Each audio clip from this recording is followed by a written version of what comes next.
바디에 대고 그린 패턴을 종이로 옮기면 우리가 흔히 말하는 그 기본 원형이 됩니다. 방법이나 순서가 정해진 건 아닙니다.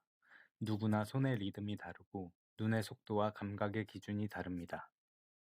남이 정한 규칙을 외우는 게 아니라 자기 손과 눈에 맞는 자신의 규칙을 세워서 손이 기억하도록 해야 합니다. 저는 원활한 상상을 위해 바디에 대고 그렸던 그 순서와 거의 동일하게 진행하겠습니다. 뒷판부터 드레이핑의 과정을 차근차근 떠올려보고 선 하나하나를 곱씹어 보면서 그립니다. 인간의 뇌는 단순하기 때문에 한 번에 처리할 수 있는 정보가 많지 않아요. 이 다음엔 뭐였지? 에 집중하는 순간 그 선이 실제 몸의 어디인지 생각할 여유가 사라집니다. 신경과학적으로 보면 절차를 따라갈 때는 순서를 관리하는 회로가, 형태를 상상할 때는 공간을 시뮬레이션하는 회로가 작동합니다. 방법에 몰입하면 그 뇌가 사용하는 에너지가 외에서 어떻게로 옮겨가고 결국 구조를 읽는 감각이 점점 무뎌지는 거죠. 방법과 순서를 알려주면서 그대로 따라하게 만드는 건 겉으로는 친절한 척하면서 실제로는 통제하는 것입니다. 스스로 판단할 틈을 주지 않고 반복하게 만들면서 사고를 멈추게 해요. 의도했든 아니든 그건 패턴을 이해하고 창의적으로 사고하는 데에 오히려 큰 해악이 됩니다. 그래서 우리는 지금 그리고 있는 선이 실제 옷의 어느 부위에 닿았고 곡선은 어땠는지, 이 선이 어떤 힘을 받고 어떤 방향으로 떨어지는지 그걸 머릿속에서 입체적으로 상상해야 합니다. 입체에서 그릴 때는 당연히 선이 불안정합니다. 그래서 드레이핑 중 표시한 모든 점선을 그대로 따를 필요는 없습니다. 그 선들은 가이드일 뿐이에요. 선을 그릴 때는 그 선이 가진 의미를 이해하면서 가장 자연스럽고 예쁜 곡선으로 정리하면 됩니다.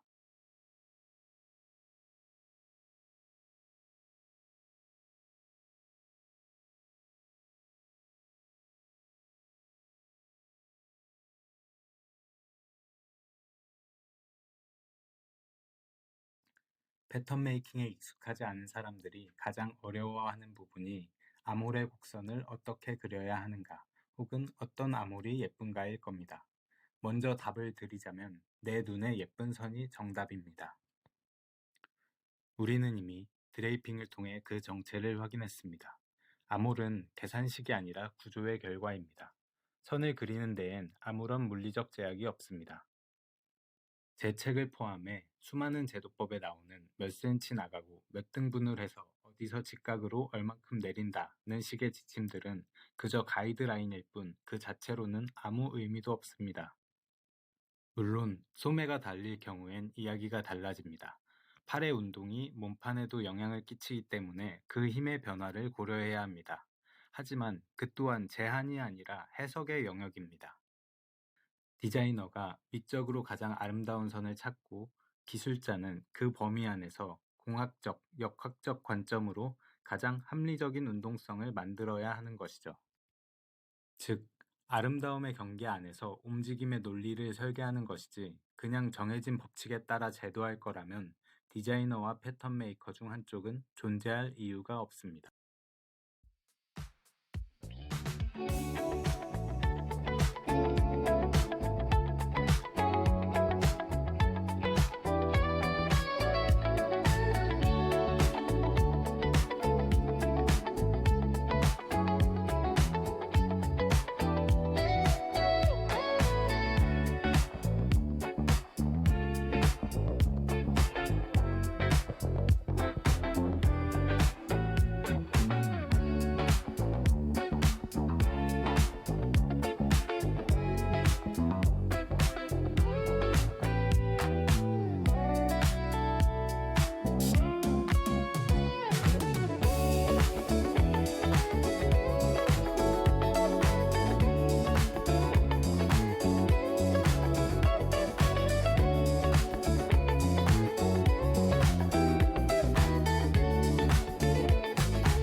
뒷판의 어깨선은 다트가 접히면서 선의 각도가 달라지기 때문에 다트를 접은 상태로 진짜 어깨선을 새로 그려줘야 합니다.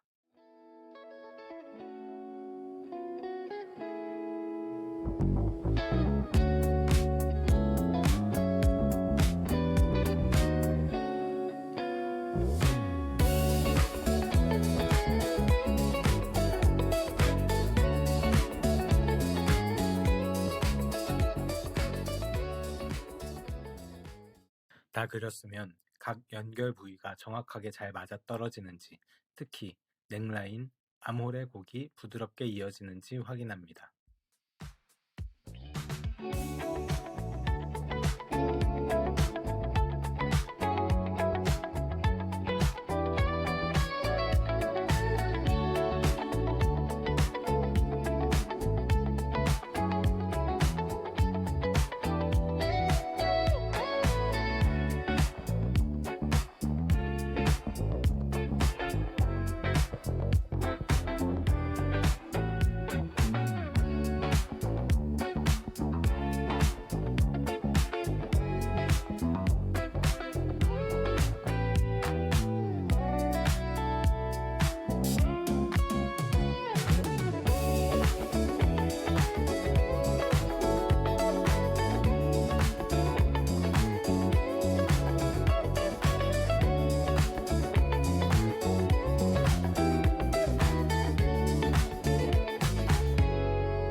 한 번의 부정확한 작업을 그대로 따내서 평생 사용할 수는 없습니다.